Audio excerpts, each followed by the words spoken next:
Good afternoon. Good afternoon and welcome to today's edition of Science Sundays. I'm John Beacom, Director of the Center for Cosmology and Astroparticle Physics, or CCAP.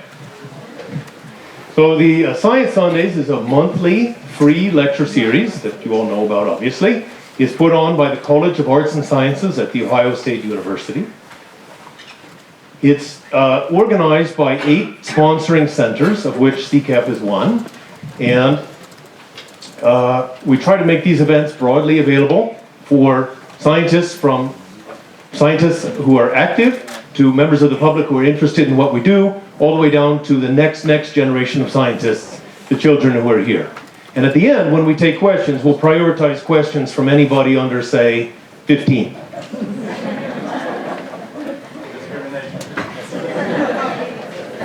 So this lecture series is now in its 5th year, and it's grown every year. There's still seats in the front. Go ahead. Just don't steal my backpack. Today's lecture, we're doing something new and special. We're making a videotape, and it'll be posted on YouTube. This was made possible thanks to a generous donor. We're interested in expanding this program, and if you'd like to help, please contact us. So the Center for Cosmology and Astroparticle Physics has a 3-part mission. One is to explore our amazing universe and all of its even more amazing contents, figure out what they mean. Second is to train the next generation of scientists on that research. Those are our students and postdocs. And third is to help inspire the next generation of scientists, the children, by showing them what a career in science could look like. And for everybody else to satisfy their curiosity of what we're up to. One of our members is Todd Thompson. He's a leader in all 3 of our areas of research, teaching, and outreach. Todd is an internationally acclaimed researcher. He is a winner of the Alumni Award for Distinguished Teaching from Ohio State, and he frequently presents results to the public of all ages.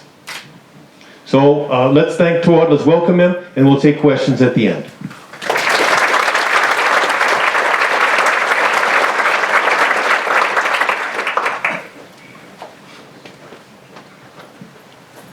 Thanks very much, John. And thanks everybody for being here. So my title today is The Fantastic Forge. I owe that part of that alliteration to my brother, who can't be here today, but he did contribute by helping me talk about the title. I want to take you on a tour today of the furnaces, the kilns, the forges inside stars, low mass stars and high mass stars. And I want to tell you about their supernovae especially. And there'll be beautiful pictures and some whiz-bang and some movies, but I also want to tell you a little bit about what it's like to be a theoretical astrophysicist. I want to try to bring you a little bit into my world about how I think about astrophysics, what the outstanding questions are, and what the deep mysteries surrounding these particular issues are, and how we're trying to move forward on them. So I thought we'd start with a quote from Carl Sagan. One can hardly talk about the elements in the universe without talking about some of the very famous quotes from Carl Sagan that many of you know. And so I thought I'd start with that. This is a quote from Carl Sagan's Cosmos, in which he says, "The nitrogen in your DNA, the calcium in your teeth, the iron in your blood, and the carbon in our apple pies were made in the interiors of collapsing stars. We are made of star stuff." And indeed, that's true. If you look into your body, you will see that it is made mostly of hydrogen, oxygen, carbon, and so on. And fully 2/3 of your stuff was it didn't just come from a star. It was made in a star. So I'd like to remind you of the periodic table of the element before we get lucky, or before we before we get started. I apologize. So let's begin. So here we have hydrogen. Hydrogen has 1 proton and was made almost exclusively in the Big Bang. Here we have helium with 2 protons and 2 neutrons, also made in the Big Bang. Then there are some things, lithium and beryllium, and there's some things you really care about: carbon, nitrogen, oxygen. And we're going to focus on carbon, nitrogen, and oxygen in particular, and we're going to get up to about iron. And if you're wondering about the elements after iron, I encourage you to continue wondering. And feel free to ask me after or even during the talk. The main thing to start with is that our universe was made with hydrogen and helium. The Big Bang gives us a store of gas. And everything that happens after that is the story I want to tell you today. So there are about 100 billion stars in the Milky Way. Our Milky Way is composed of approximately 100 billion stars, all formed over the last 14 billion years of cosmic time. When you look up at the night sky, you see perhaps 1,000, maybe, stars in the night sky. But the diffuse glow you see towards the center of our galaxy is billions upon billions of stars in that direction.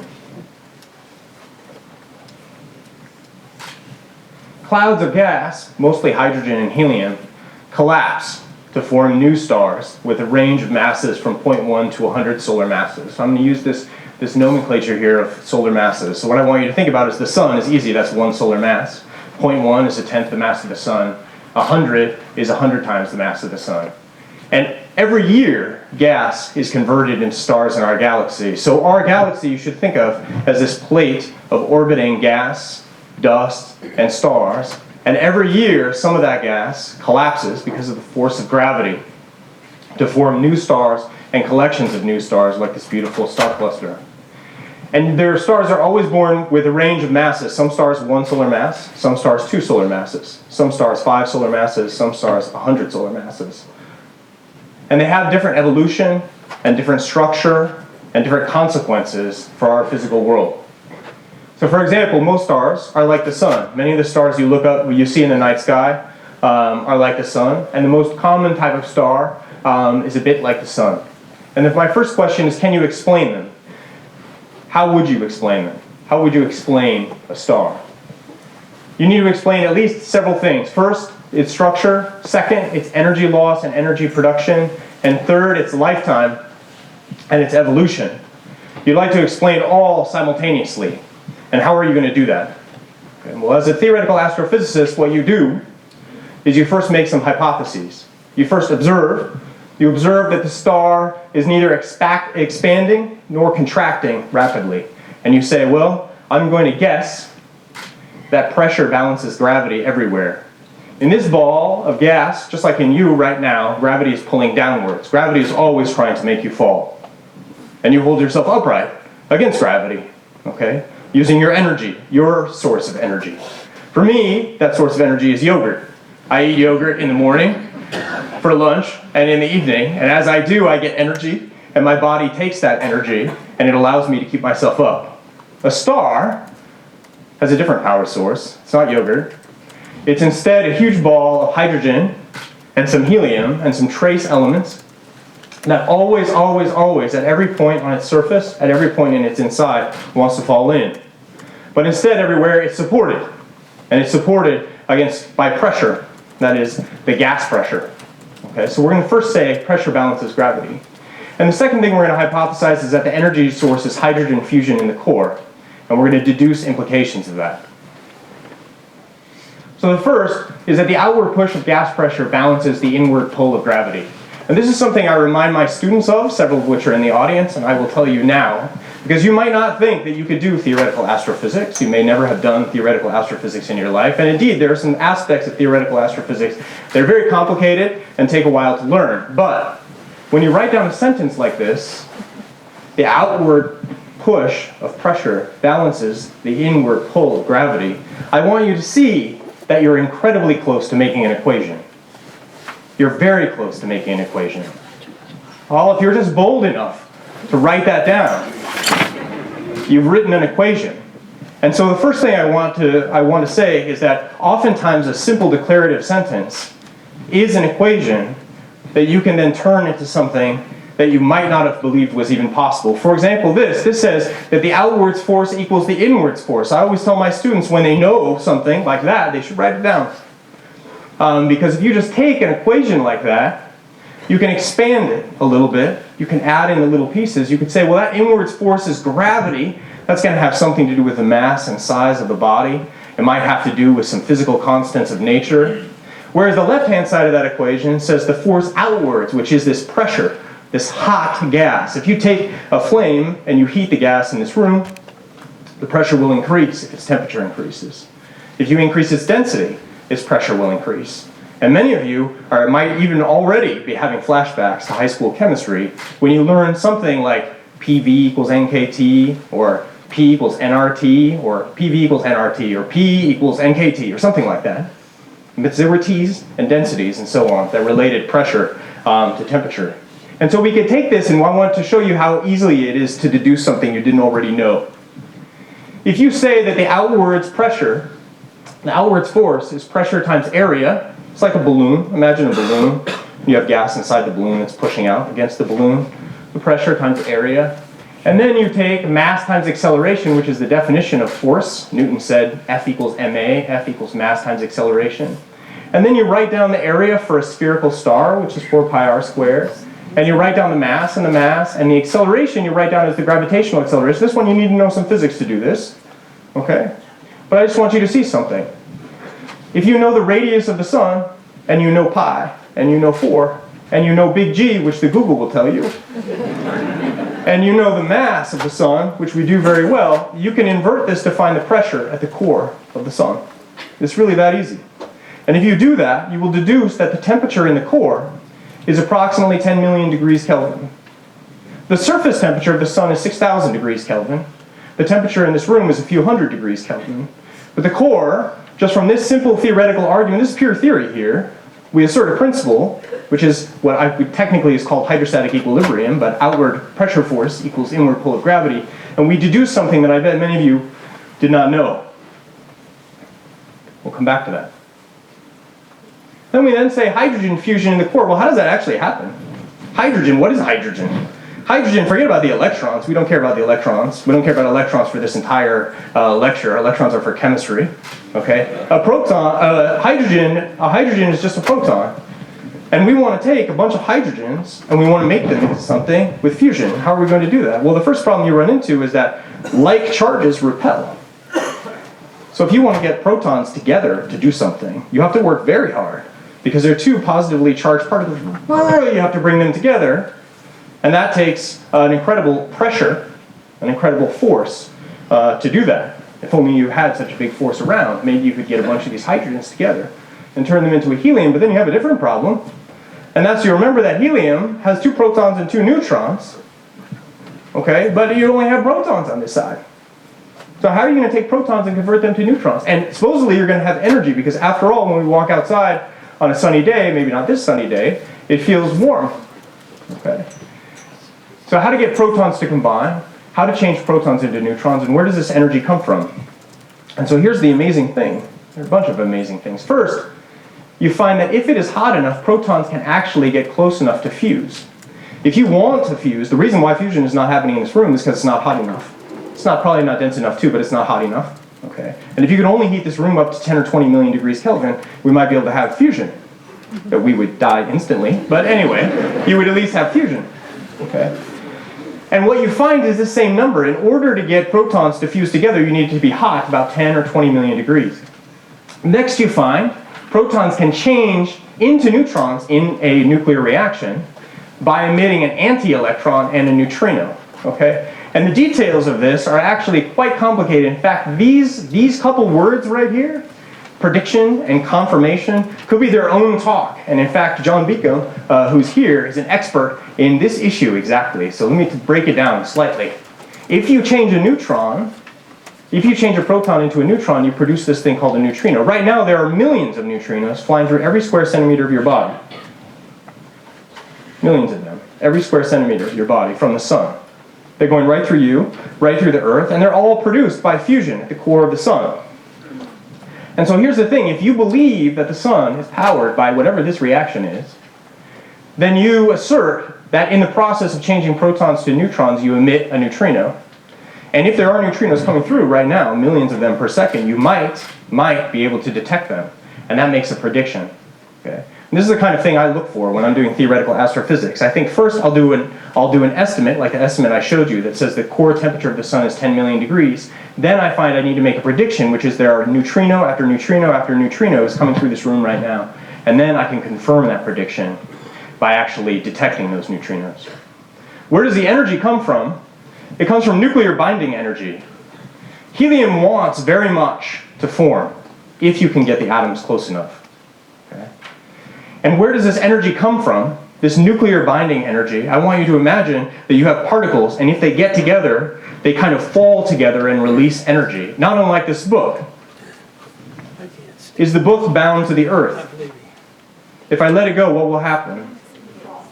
But what will happen to the energy?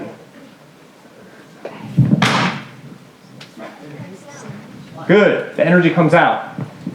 You're exactly right, the energy comes out. The energy comes out in the form for this book of sound, vibration, a tiny bit of heat. Most of that vibration is absorbed by everyone here in the room and by the room itself. In this case, the nucleus wants to form badly if only it can get in the right conditions. And when it does, it radiates energy in a way analogous to how that book fell.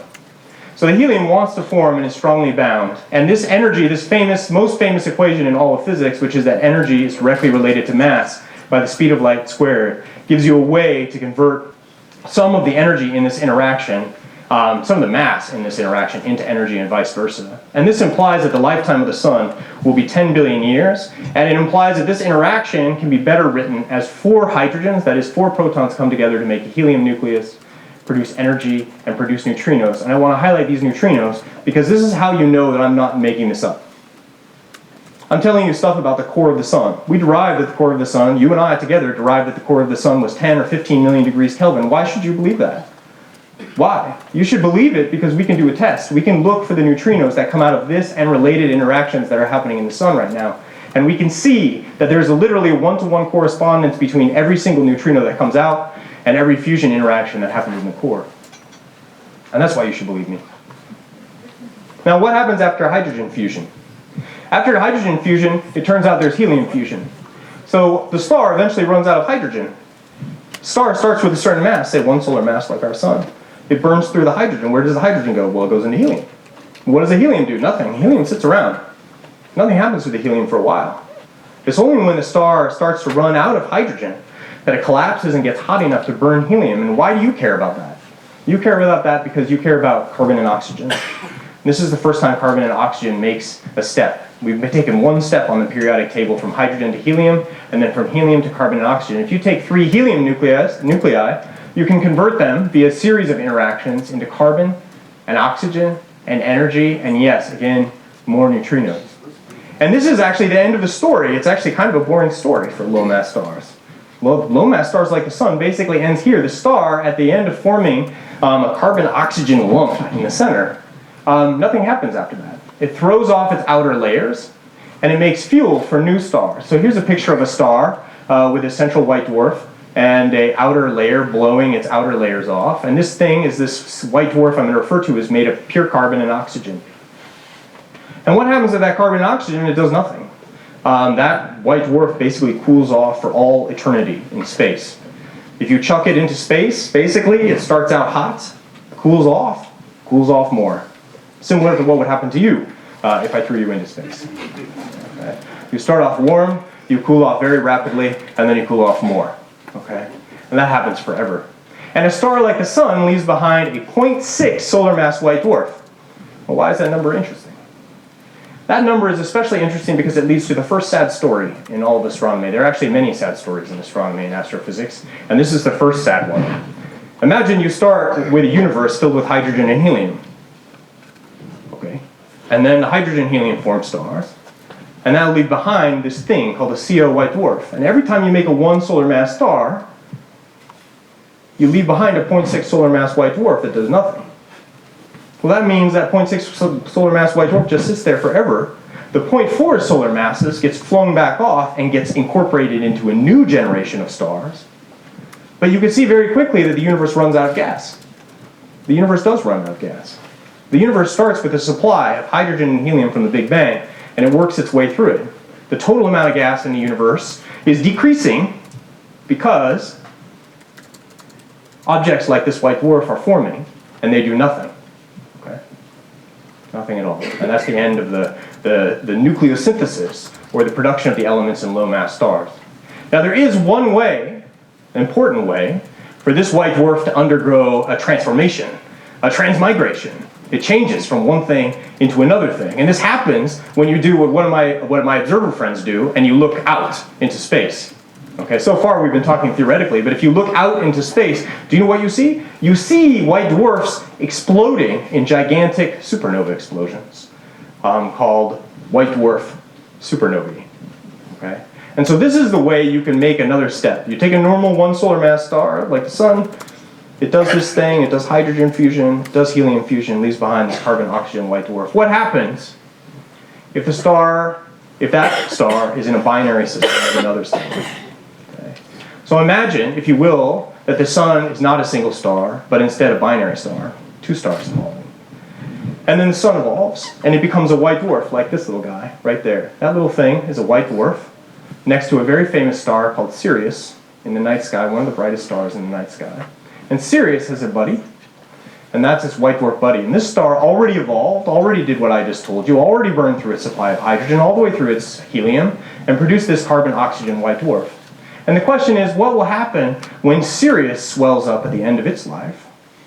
It might dump some matter from itself, like this artist's depiction. This is an artist's depiction. Most of everything I'll show you is a picture, but this is an artist's depiction of a star. And there's a white dwarf here that's stealing matter from its buddy, okay? And we call this process accretion, as if stuff is gathered onto the white dwarf. So I want you to imagine there's a white dwarf, it's in a binary system. It accretes all this matter, okay? And it gets bigger, because matter's landing on it. And it gets bigger and bigger and bigger, from 0.6 solar masses up to 1 solar mass, over 1.1, 1.2 solar masses. And if the mass gets up to a special mass, there is, it turns out, a maximum mass for white dwarfs in nature. If it gets up to this special mass, a little bit above 1 solar mass, about 1.4 times the mass of the sun, it could initiate thermonuclear explosion. And this CO white dwarf that was going to do nothing, just like you in space for the rest of eternity, could be converted into pure iron in a few seconds. You take an entire star, entire half a solar mass or 1 solar mass of material, and you convert it from pure carbon and oxygen into iron in a second. Okay? And that's important for us because you have iron in your body, and you would like to know where it comes from. And if you go and talk to our observer colleagues, you find that hundreds of these white dwarf supernovae are seen per year. Here's one, outshining its entire host galaxy. This is a supernova. And in fact, the observations of these beautiful supernovae that light up the night sky are consistent with the theory of an exploding white dwarf, consistent with the idea that you incinerate a white dwarf. Okay?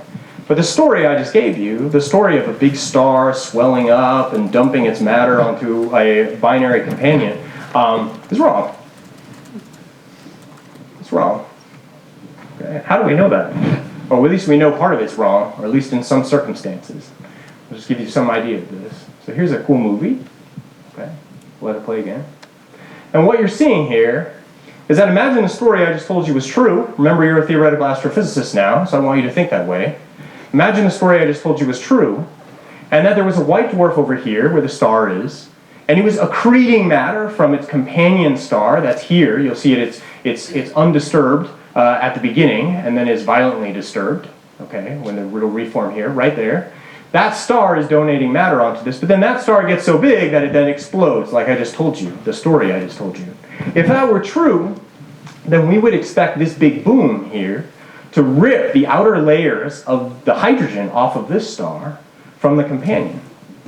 Okay, so here's the thing. If you're going to be a theoretical astrophysicist and you're going to say, how can I turn a white dwarf from just pure carbon-oxygen stone into pure iron in some big thermonuclear detonation, you might say, I could do that in a binary, and then you immediately run into this problem. The supernova should rip off the outer layers of hydrogen from the companion, and yet when we study, and we look very hard, and people in this room, in fact, have looked exceedingly hard for this hydrogen, none of that hydrogen is found. And I say, bah, not because I'm frustrated, just because it's a good idea that doesn't seem to work. And you might wonder if there's another way to trigger an explosion that doesn't involve this hydrogen. And there is.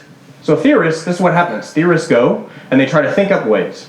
And in fact, most of my job is to sit and imagine ways in which nature could produce the thing that is seen. The observers see things. They are exceptionally good at seeing things. They see new things all the time. And then I try to figure out how it works and why it works using the equations of physics and using simple declarative statements like we started with. Force outwards equals force inwards. Okay? And the theorists have come up with the following idea, that if you really wanted to make a white dwarf explode, but you didn't want any hydrogen to be around, maybe you just say, there's not a CO white dwarf and another star, there's two white dwarfs. Two white dwarfs that somehow merge together. Okay?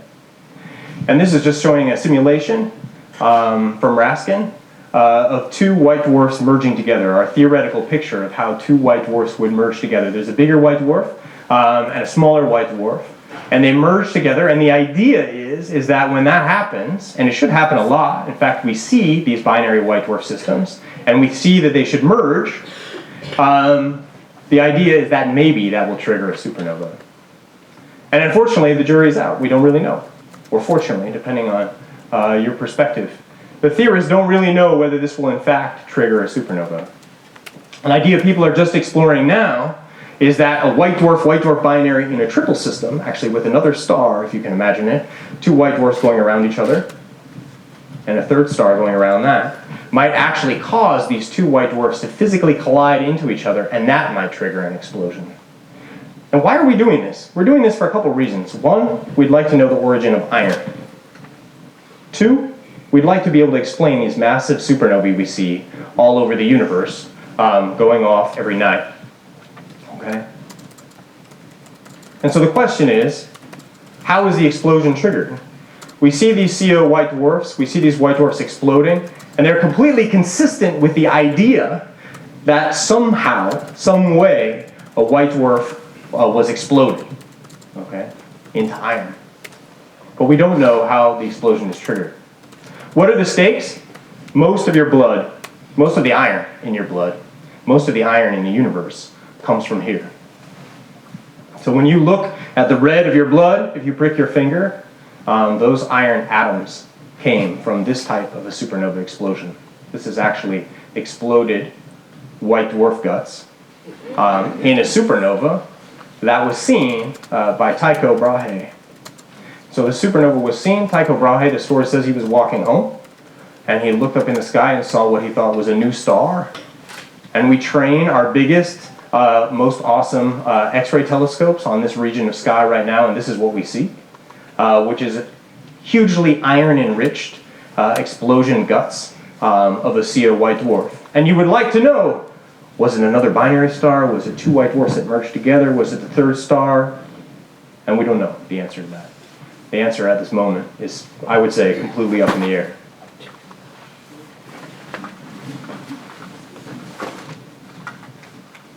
All right. I want to change from low mass stars to higher mass stars. And I show Orion because Orion is spectacular. Orion is up right now. You can see Orion. Orion is emblematic of almost everything and every stage having to do with massive stars. Orion, if you look closely, has a beautiful star-forming region right there, a bunch of gas collapsing to form brand new baby massive stars. Here is Betelgeuse, the right shoulder of Orion, a massive star that may explode tomorrow, maybe exploded 600 years ago, and we'll see it tonight. May not explode for 1 million years, but you certainly have better odds of that going off in the next week than you do of winning the Powerball jackpot. There's Bellatrix, which is a massive star. There's Rigel, which is a massive star. There's the belt stars, Mintaka, Alnilam, and Alnitak, which are all massive stars. Some of them, in fact, in triple systems, binary systems, and so on.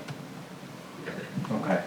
So what's so interesting about stars that have higher mass than one solar mass? Why would that be interesting? You don't understand why it's interesting, you just need to know one piece of physics, which is that if you want to fuse elements, it needs to be hot. And if you want to fuse heavier elements, it needs to be hotter. Okay, so if you want to fuse hydrogen into helium, okay, you need to be a certain temperature, okay? And if you want to fuse heavier elements into yet heavier elements, you need to be hotter than that. Okay? And massive stars can reach high temperatures in their cores, and they do exactly the same things when they form. So this is 10 times the mass of the sun. So for example, Betelgeuse is about 20 times the mass of the sun. It starts with a whole bunch of hydrogen and helium, and then what does it do? It takes the hydrogen and converts it to helium, just like I showed you before. then to heavier elements, up to iron. It takes that helium at the end of when it runs out of helium in its core, it takes that helium, converts it into carbon and oxygen. And instead of that being the end of the story, instead of that being a carbon-oxygen white dwarf that just cools off forever, like a stone in space, it keeps going. Okay? It goes up to heavier elements all the way up to iron. Okay? And one massive star per century or so dies in the Milky Way. Before they die, most get huge, red, and luminous. So Betelgeuse is a very evolved star and could die, should die, in the next approximately 1 million years. So you have a chance. A massive star on its last day. So here's a cartoon of what a star looks like. We call this the onion skin structure of a star before it dies. Okay, so let me start. Imagine there were none of these layers here and it was just hydrogen. If there were none of these layers here and it was just hydrogen, what would it be doing? It would be fusing the hydrogen into helium in its core. But then afterwards, it would take that helium and it would fuse it into carbon and oxygen. And after that, carbon burning into neon, and then neon burning into oxygen, and then oxygen into silicon, and then silicon finally into iron. And if you could think back to the periodic table, no need to have it memorized, but there was sort of hydrogen and helium and lithium, beryllium, and carbon and nitrogen and oxygen, and then it went up, and then somewhere sort of in the middle top was iron, 26 protons. Not very far up, actually. And this is what a massive star does. And why does it do this? It does this because of the things I mentioned before. Gravity is always, always trying to win.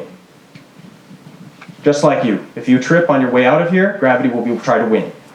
Okay? It will try to pull you down. All right? So gravity is pulling everywhere, always inwards. And if there isn't, all of a sudden if you just shut off the fusion supply, the star would immediately start contracting and it would start heating up. And every time the star runs out of a certain fuel in its core, some transformation takes place. It has to get hotter and denser, and it can then ignite new fusion processes. So not just hydrogen into helium, and then from helium into carbon and oxygen like a low mass star, but it can go further. And it can go further because it's hotter, it can go further because it's denser, and all of those are just because of the mass. You were born with a certain mass, but then you got bigger, and then maybe you get smaller, and at least for me, bigger and smaller and bigger and smaller, okay, every 6 months. A star is born with an initial mass. Something about those gas clouds collapsing gives it an initial mass, and that basically dictates its future evolution.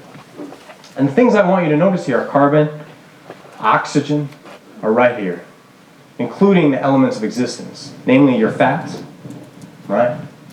Your sugars, C6H12O6, glucose, monosaccharide. Where's that C6? There you go, C. Where's the oxygen? There.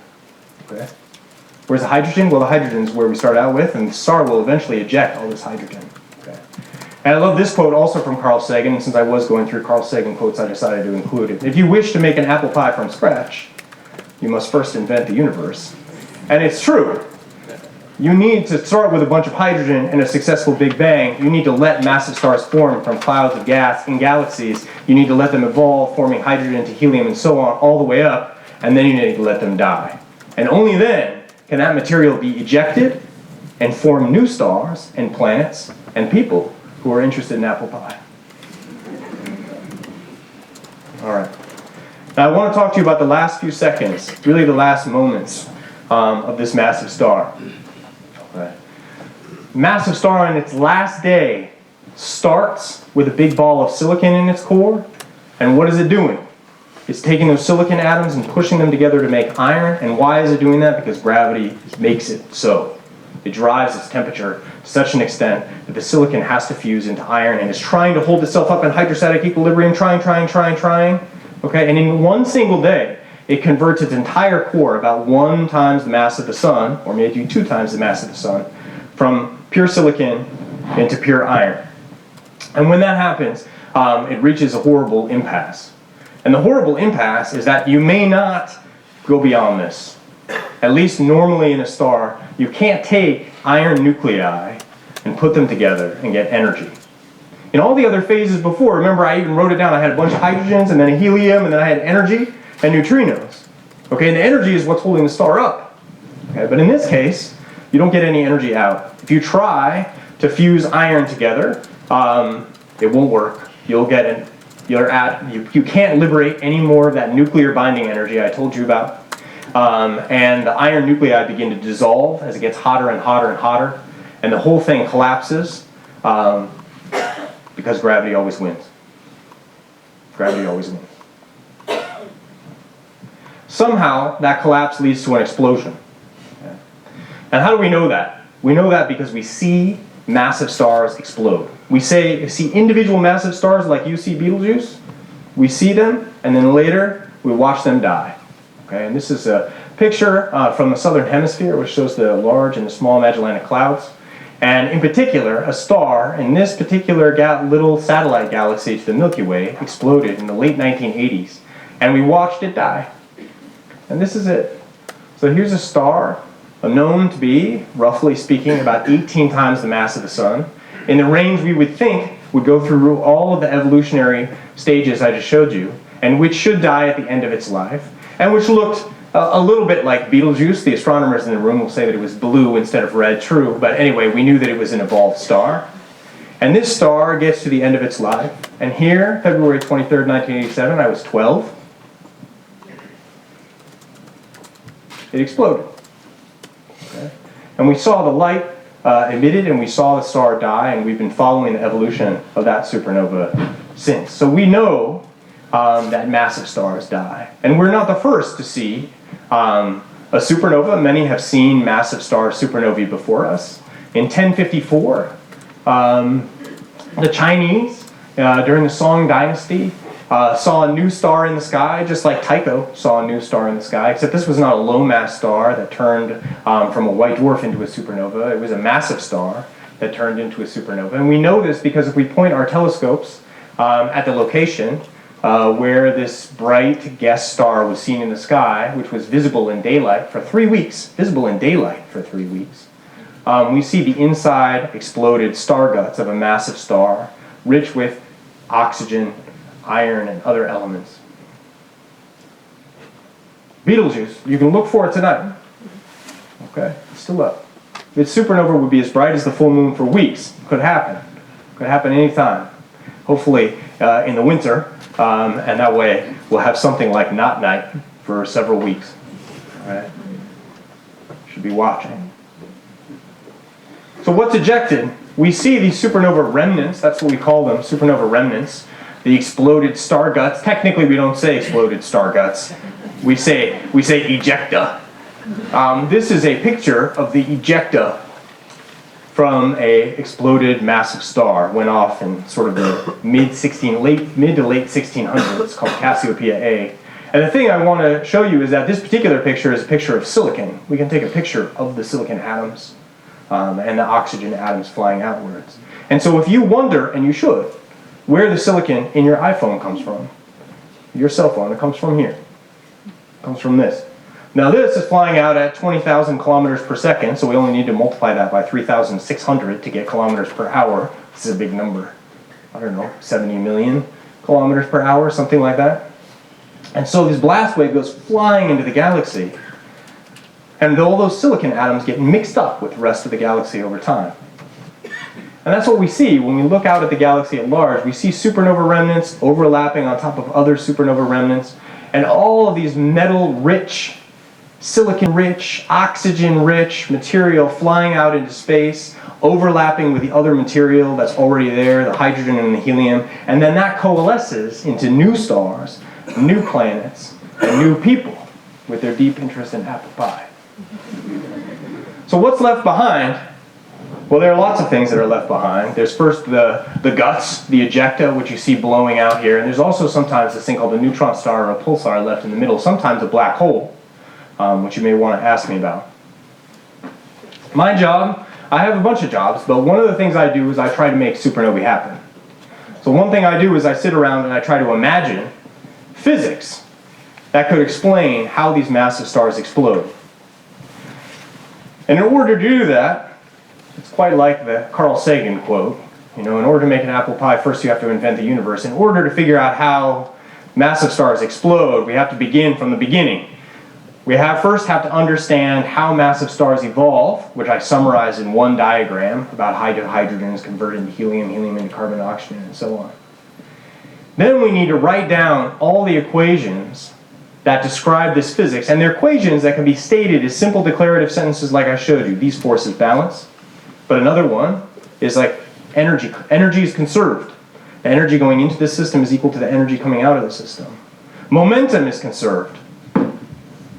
Okay? Momentum going into a system is equal to momentum coming out of the system. We write down those equations. Then we write down some special equations about how matter behaves at high temperatures and densities, how fluids flow, and how exotic particles like those neutrinos I mentioned interact with matter. We then solve the equations and see what happens.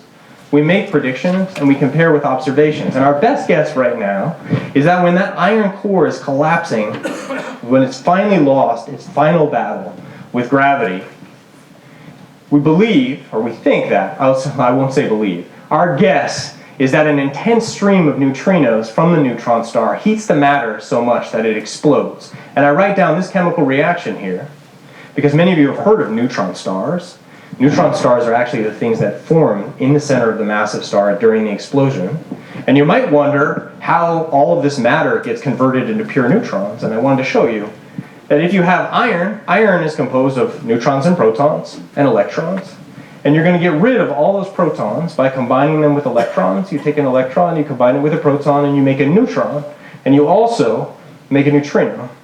This is the second time that neutrinos have raised their head in this talk. The first time was as experimental proof that fusion is going on in the center of the sun.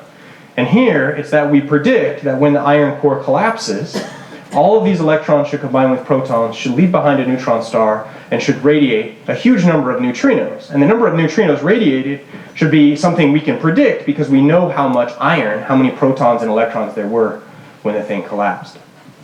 And so here's a movie of that. And what you're seeing is you're seeing the inner 300 kilometers of a massive star. Now, massive stars are very big. Betelgeuse is gigantic. Betelgeuse would take up a good fraction of the solar system. Okay? It's huge. But I'm showing you the inner 300 kilometers, a few hundred miles. Okay? And this is the center of the star right here. And what you see in the beginning of the movie, which we'll replay again in a second, is that all the matter comes falling in. And you see these green things falling in, falling in, falling in. This is what happens when gravity wins. When gravity wins, things fall. Okay? And so at the beginning of the movie, which I'll show you will happen now, so there's going to be an explosion, and I will start over the movie. Everything falls in, boom, forms a little baby neutron star here. Neutrinos are streaming out. Okay, matter is falling in. Okay, there's so many neutrinos streaming out that you see this thing, convection. It's like a pot boiling. And then all of a sudden, after about a tenth of a second or a couple tenths of a second, there's an explosion. That's the explosion that's left behind. So here's collapse. And I'll let you watch it again. There's boiling and roiling. Matter falling in. And then boom. Boom. Boom. There it goes. All right. And that shock wave will then propagate through the star. Remember, I only showed you the inner 300 kilometers before. But that shock wave that just got pushed out by that neutron star that was just energized by all those neutrinos flies outwards at amazing speed and it disassembles the star. It's really quite beautiful. These are supercomputer simulations that show you over a few thousand seconds, 10,000 seconds, but not so long, some hours, how the star is disassembled, taken apart by the explosion.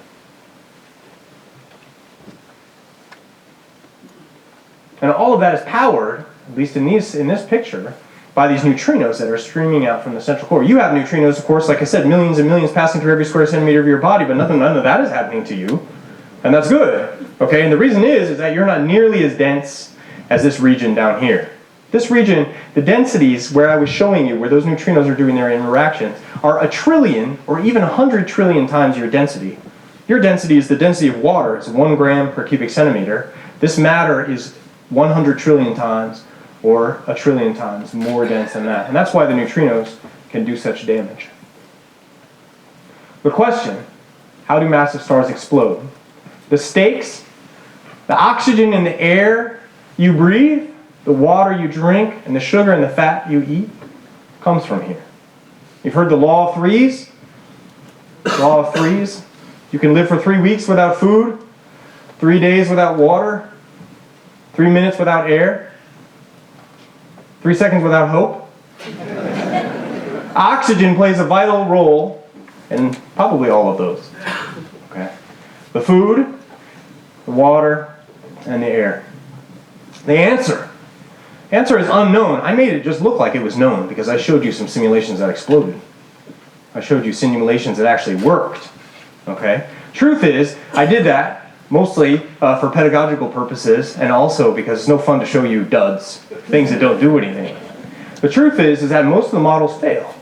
Model after model after model actually fail. And you know what happens? They all form black holes. Black hole formation. None of them explode. None of them form a neutron star at the center. None of them eject all of this iron and oxygen-rich matter. And why is that? I don't know. We're wrong. Stars explode. We see them explode. We're looking for a good idea about how to make them explode. I said our best guess was this intense neutrino flux. Doesn't mean it's right. Okay? And you would say, why should I believe anything about what you just said if your models fail to explain the supernovae? And I can give you one good reason. When that supernova went off, when that supernova 1987A went off in February of 1987, we saw the neutrinos, we detected the intense neutrino burst.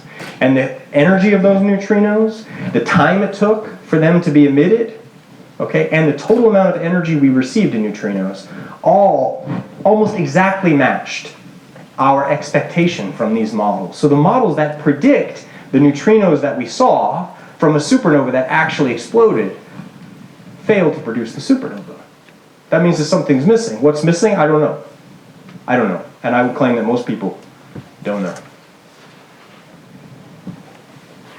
I want to take a moment because we're at Ohio State and because John introduced me and say that Ohio State astrophysics, we are a leader in these fields.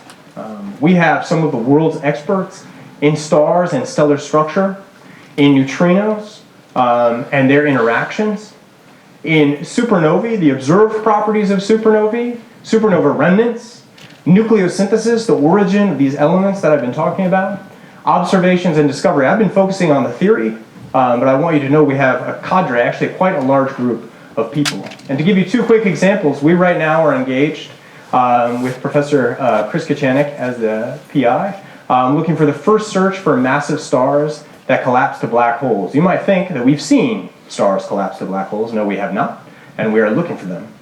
And also the most successful survey for bright supernovae of all types, PI by Chris Stanek and also Chris Kachanik. Chris Stanek is in the audience here with John Beacom and myself cheering from the sidelines. The most successful survey for bright supernovae of all types and other explosions is also housed here, is led here by Ohio State University. That's called the All-Sky Automated Search for Supernovae, ACIS-SN, or Assassin for short.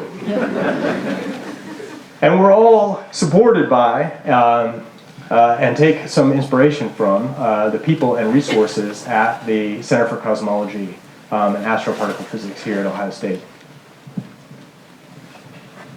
I want to summarize and remind you, the Big Bang starts with hydrogen and helium. Fusion in stars makes heavier elements, and then those elements are ejected. When you think about a galaxy, this picture is a beautiful image of Andromeda, but if you want to, you can envision our own Milky Way. In the time it takes the sun to go from here and to go all the way around to orbit once, it does so in a couple 100 million years, there are millions of supernovae that go off. So in your little lifetime, your 100 years on Earth, you may be lucky enough to see, say, Betelgeuse explode. You may be lucky enough to see one supernova explode because one happens per century. But if you put on your goggles that let you live for 100 million years and watch one complete orbit of the sun go around, you would see millions, each one injecting solar masses of silicon and oxygen, and for the white dwarf supernovae, iron. And that would all be enriched into the medium that then makes the next generation of stars, and the next generation of stars, and the next generation of stars after that. In the 10 billion years that we've been around, about 10 billion new stars, about 100 million supernovae billions of suns worth of elements ejected, and that's for future stars and planets. There are many mysteries. I've highlighted a few of them. I can discuss some more if you like. The mechanism of white dwarf supernovae we do not know. We know that it's consistent with the incineration of a white dwarf, thermonuclear detonation, but we don't know how it's actually triggered. Massive star supernovae, I showed you some pretty movies, but the movies mean squat if they don't actually conform with reality, and right now most of our movies and most of our simulations fail. The origin of the elements above iron, I haven't even touched on the origin of elements above iron, and you might wonder, where does gold come from? That's a good question. There are many other mysteries too. The answer, what do we need? We need new ideas. We need new ideas and we need new data, the type of data that are provided here by the Assassin Survey and by others. Now when I showed you that first quote by Carl Sagan, many of you might have been thinking, wasn't there another quote? I swear I remember another quote about star stuff. And you're right, there is one. It goes like this, a little longer, I'll read it. The surface of the earth is the shore of the cosmic ocean. On this shore we've learned most of what we know. Recently we've waded a little way out, maybe ankle deep. And the water seems inviting. Some part of our being knows this, the cosmic ocean, where we came from. We long to return, and we can, because the cosmos is also within us. We are made of star stuff. We are a way for the cosmos to know itself. I recently had a student from one of my classes who asked me as part of his philosophy course to fill out a form answering some questions. And one of the questions was, does your work give you any other different appreciation for the universe than someone else? And I thought, well, maybe it does, you know. So there are two things. The first thing is the sort of the size of space and the isolation, I think, of the Earth and the very vast distances between things. Okay.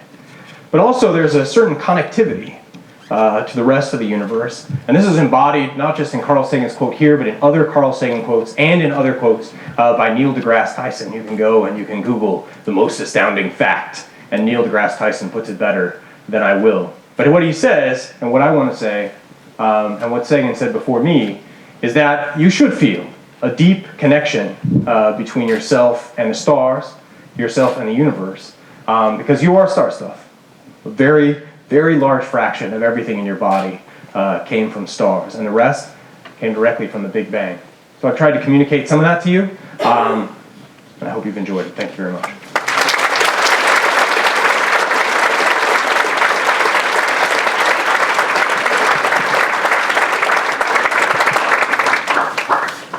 Okay, let's have some questions for Todd. Let's see. Well, Yeah. there we go. This little fellow here. Go ahead. And Todd's going to repeat the question. Yes.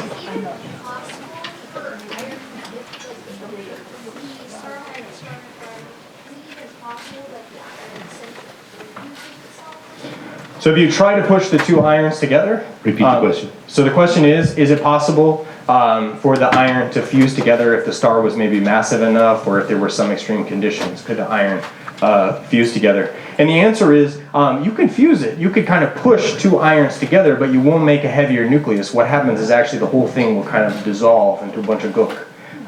You know, some helium nuclei, some protons and neutrons, and you won't get that bang out. So you can, in fact, fuse it. It just won't fuse into the way we talk about fusion. It won't make a bigger nucleus, and it won't release the energy that you need in order to stave off this gravity that's pulling inwards. Other questions? Red shirt there. Go ahead. I know through bombardment by protons, neutrons, that we can create heavier atoms than iron. Yep. What is to say those processes also don't occur within a massive star like that? Okay, that's a great question. So the question is, we know that we can create exotic elements by bombarding nuclei with neutrons and protons. Shouldn't that happen in stars? And the answer is it does. And that is, in fact, how you make the heavy elements. So what you do is you take some iron nucleus or carbon nucleus or oxygen, and you fire a huge beam of protons or neutrons at it. Okay. And usually we think about neutrons, and what happens is the neutrons get absorbed by the nucleus, okay? And then they turn into a proton, by emitting a neutrino. Okay. And when that happens, you build up heavier and heavier nuclei. And the question is, where does that happen? And for the elements above iron on the periodic table, about half of them are produced, we think, in normal stellar evolution, kind of intermediate mass stars, 4 solar masses, 3 solar masses, 2 solar masses. I didn't talk that much about it. For the heaviest elements, and gold in particular,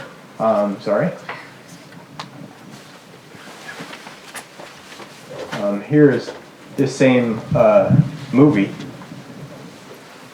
except the color coding is different now, but it's the same movie I showed you before. And what happens is that the core collapses.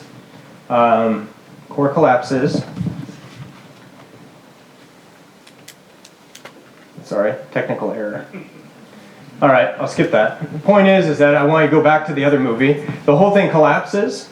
There's boiling and roiling, and the explosion happens. Okay? And after the explosion happens, it disassembles the whole star. And there's a wind, actually, that comes off the neutron star right after it's born. And that is filled with tons and tons and tons of neutrons. And so we think some of the heavy elements might come from this very strong neutrons you would get right here. So if I stuck you here at 10 to the 10 degrees Kelvin and densities of 10 billion to a trillion times your current density, you would absorb neutrons. And as you absorb neutrons, you would be transfigured from your stuff into interesting elements like strontium and yttrium and zirconium and possibly gold, europium, dysprosium, uranium, thorium, perhaps. We're not sure, but we think that's basically how it works. Let's see, fellow in the center here. Any speculation on how the presence of dark matter would change nucleosynthesis? Interesting question. The question is, how would the presence of dark matter change nucleosynthesis? There are several levels of answer. So dark matter pervades the universe. Dark matter is important for binding galaxies together. It's important for the evolution of the universe as a whole. And there are probably, although we can't be sure, dark matter particles moving through our bodies right now, just like neutrinos are very weakly interacting. It is possible that massive stars accumulate dark matter in their cores. And it is also possible that that might actually affect the evolution of the stars as they accumulate more and more dark matter, because it's a separate thing that you're adding into the mix that wasn't there before, and so it should change the evolution of stars. We don't know, is the answer. It could happen under certain models of what dark matter is. It could make a difference. In other models, it doesn't make hardly any difference. People are trying, if you could find a way that dark matter would affect a star, it would be a beautiful way to test models of dark matter, but we have not been able to do that yet. You, sir, in the front row. Would it be possible to unfuse The question is, would it be possible to unfuse the elements fused by stars? Yes. So if you make very heavy elements, they can fission, they can radioactive decay, they can split apart into lighter elements. So that's a way in which nature unfuses very heavy elements. They become radioactive and they break into different pieces. You can also take a nucleus, like an oxygen nucleus, and if an oxygen nucleus was hanging around in space, it turns out that there's a bunch of very high energy particles roaming around in the galaxy called cosmic rays, and those very high energy particles can come in and bust up the nucleus and essentially unfuse them into smaller nuclei. So yes, it is possible to unfuse the products of fusion in a star. Those we don't think are dominant in the sense most oxygen just came from the way that I just said it, but it's an interesting idea. Other questions? Okay, you missed in the second row. Go ahead. Hi. So, like, can you pick up the iron that it makes? So the question is, can you pick up the iron that it makes? So what you should think of is that have you been to the beach? Yes. Okay, so if you've ever been to the beach, you've seen sand. And if you've ever seen sand, it was made of silicon and oxygen and iron. And in each of those little sand particles, there are atoms of oxygen and silicon and iron. And all of those atoms were made in these big star explosions. And then they flew out into space. And then they kind of came together to make the Earth. and then you went on vacation and you sat on top of those little rocks. So yeah, you can really pick up the atoms that are there. Go user. Can you, Yes. can you explain the 11-year cycle from the sun and the 22-year cycle? The 11-year cycle and the 22. The question. Okay. Can this happen any star? So the question is, can I explain the 11-year cycle of activity in the sun, and does this happen in any star, and presumably how is it related? So for example, the sun undergoes different levels of activity. It becomes more active and less active, and by that we mostly mean that it has more sunspots and less sunspots, and its large-scale magnetic field, the magnetic field of the sun, changes. Those processes are related to the structure of the sun, but not so much its fusion. They're not directly related to that. They're more directly related to its rotation and the convection going on inside it, which are partially driven by the nuclear fusion. So no, right now, with what I've said, I can't explain the 11-year cycle, but it's related to this magnetic dynamo going on inside the star, driven by its convection and rotation. So that's my answer to that. Okay, let's take one more question. Oh, ma'am. This is probably a tangential question. It's all right. With all these basic elements, carbon, hydrogen, oxygen, Yep. how do you explain some of the mechanisms of how these elements eventually form unicellular organisms, multicellular, and eventually plants? Yes. So the question is, we start with these basic building blocks, carbon, nitrogen, and oxygen, and how do we get to unicellular organisms? That's a great question. I do not have a complete answer. But I will tell you a few interesting things. The first thing is that we see molecules in space. We see lots of molecules in space, and actually some fairly complicated molecules in space. So some simple molecules like carbon monoxide, carbon dioxide, other molecules. And we just have a telescope now called ALMA, which is looking for, when you look into space, you see whole galaxies like the Andromeda galaxy are emitting in the radiation of different types of molecules. And some are, very simple, but some would also be considered prebiotic from the point of view of the people who study that type of thing. I'm certainly not an expert. There has yet to be, I think, a discovery of discovery of many complex molecules. Let me leave it at that. So how you get from there, eventually, you make the Earth, okay? And all this stuff gets together, a process and subject of a separate talk I'm going to give, but the whole material comes together, and then somehow you have to take those building blocks and those complex molecules, probably, at least on Earth, with a big admixture of water, and then you need to make the creepy crawlies. And I don't know about the many steps in between, but I know that there are people here who are working on just that. In fact, a good colleague, a friend of mine, Dennis Bong, who's here in the chemistry department, is working on some issues related to that. And then there are some other experts in the room who I can see looking at me. But I don't know the answer. All right, let's thank Todd again.